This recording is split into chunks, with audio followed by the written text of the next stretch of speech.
welcome po sa Pansit Kabagan sa Muntinlupa. Ako po si Pamela. Iniinyahan po namin kayo na kumain po dito sa Muntinlupa. Located po kami dito sa Tunasan. Nagbubukas po kami ng 11 a.m. hanggang 8:30 po. Araw-araw po kami bukas. And hindi niyo na po kailangan dumaya po ng Isabela. Andito na po sa Muntinlupa.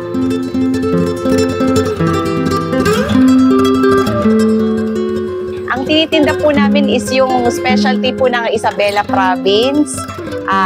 Pansit Kabagan po. Yung Pansit Kabagan may konting may sarsa po siya, Mickey noodles, may atay ng baboy, pugo, lechong kawali, tapos may meatballs.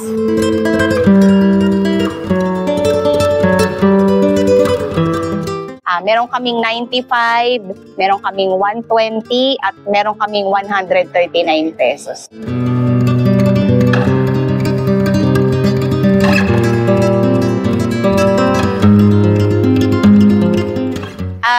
Kaya po namin dinala po dito sa Muntinlupa ang Pansit Kabagan, yung specialty po ng Isabela dahil taga Isabela po kami. Gusto po namin matikman ng mga kababayan naming Muntinlupa yung pinagmamalaki po naming product ng Isabela.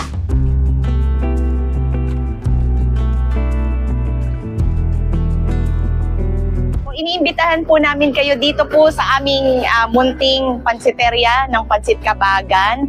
Nag-o-offer po kami ng dine-in, tsaka pick-up.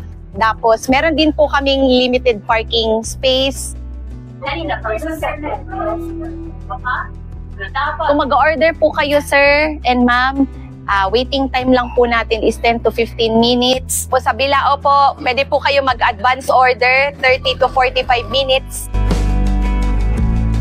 So wag po kayo mag-alala, worth it po ang iyong paghihintay. Tara na dito sa Pansit Kabagan sa Muntinlupa. Tikiman na!